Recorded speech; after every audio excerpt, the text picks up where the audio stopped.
All right, welcome back. My name is Dave, and this is the Neocon Job, the channel that examines the damage that neocon politics, neoconservative politics, has done to our country.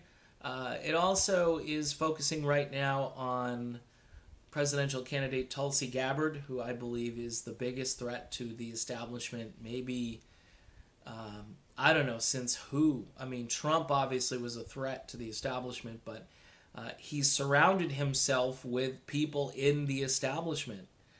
The John Bolton appointment just is blown my mind that he would pick that guy based on what he ran about. He ran on, not intervening, and here we go in Venezuela and Syria and just other places. I mean, Saudi Arabia, Yemen, all that stuff, and I don't know. Our country is in trouble not because look, we're doing pretty well economically speaking, but how long can that last? You're $20+ trillion in debt. Where did the Tea Party people go? where did they go? Because Trump got elected, so they're hey, we're doing great. The main thing the Tea Party was concerned about was debt and deficits, and we're racking them up. Now, Tulsi Gabbard, one of the great things that she's done recently during her campaign talks is she's called out this new Cold War, which is basically the media who keeps pushing Russia, and collusion. And again, I feel bad for Trump in this regard, is that his presidency doesn't really have any kind of chance to make any long-term stuff happen. It's good in the short term. I think maybe it'd be nice if he just did the one term. He got some of the economic numbers moving in the right direction. But as far as foreign policy, he's succumbed to the neocon wing of the Republican Party, which is just mind-blowing to me. It's just, and if you want to vote for Kamala Harris, she's going to be like Hillary, but a little bit younger. And I'm trying to think who else is out there. Cory Booker? I mean, come on. I don't know. So Tulsi Gabbard, though, is somebody who I believe is a game-changer candidate, is somebody who is... The fact that she's being attacked by both the left and the right, the fact that she has called out the media, in a sense, and then there are people in her own party who are perpetuating this Russia thing. And I remember 20 or 30 years ago when the Democrats, we'll say probably 30 years ago now, the Democrats, Gorbachev, remember, let's meet with him. And he was far more to the left and to the communist side of things than, Vladimir Putin. And they were willing back then to say, hey, this Cold War, we got to stop it. Got to give a little credit to Ronald Reagan because he really worked hard to end that whole system and that whole problem. But it's like they want to, it's like a golden oldie that they want to resurrect and keep playing it again and again. And Tulsi has said, hey, we don't want a new Cold War. What are you guys doing? I mean, this is why her leadership is bold and inspiring. Because rather than just get the talking points from whoever in her party, Nancy Pelosi, whoever it is, she says, you know what? This is stupid. It's wrong. I'm calling it out. And her military service, she's really well prepared and well positioned to run for president. Now, the big problem for Tulsi Gabbard, and I'll probably say this in every video, her own party, the media, to some degree the Republican Party, but honestly, you watch the video, the interview she did with Tucker Carlson.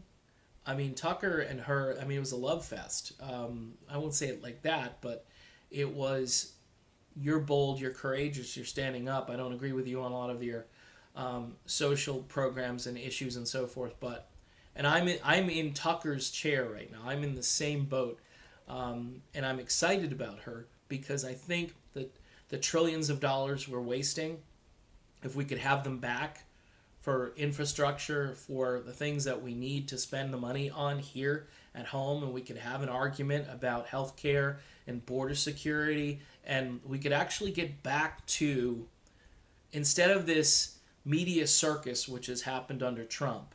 That's the only... See, they created Trump, they helped elect Trump, and now their ratings, all of this stuff is all served by Trump. And again, it's a business model. It doesn't help the average American. And I'm sitting here going, okay, can we stop with the circus and talk about issues and go to work for the people who need help? You know, whether it's our veterans, whether it's the underemployed, whether it's just people who are taxed too much, because there's still some of those out there.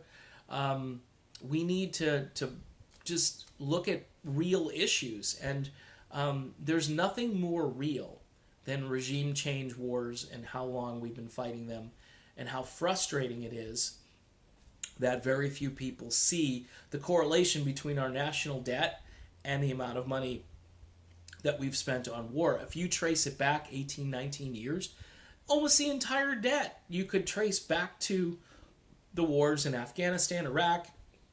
And then we don't even talk about the human toll of these wars and the civilian casualties, which, I'm sorry, it's, you know, people want to say, oh, we're worried about Assad killing his own people.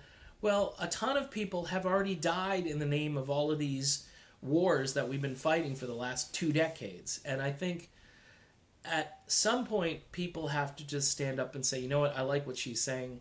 You know, I may not agree with everything she says. You know, I had somebody comment on one of the videos about the Second Amendment.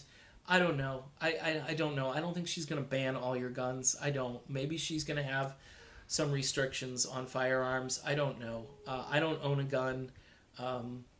You know, I think that's a states' rights issue, but, you know, we shall see. We shall see. I mean, the Bernie people, Bernie, I think, is kind of pro-gun in Vermont and so forth, so I don't know. I think the quintessential issue of our time is how much money we're spending on foreign wars that we shouldn't be involved in.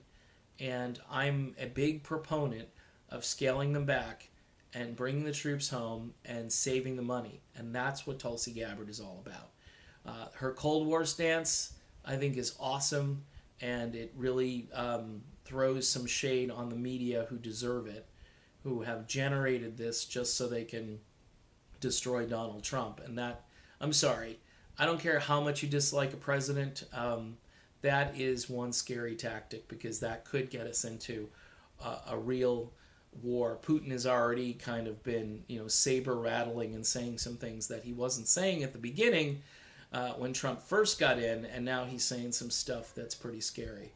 So Tulsi Gabbard, we'll see. Again, my big fear is she's going to get destroyed by her own party and the media.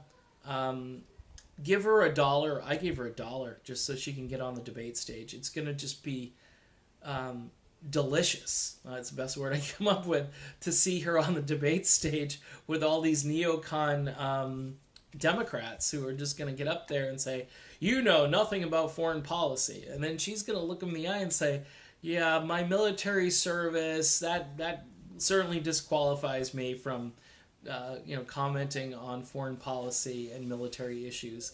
It's just, be careful what you wish for, Democrat establishment, because this woman, I've watched her, and she can take care of herself, and it's awesome to see. All right, done with this video. Be back soon.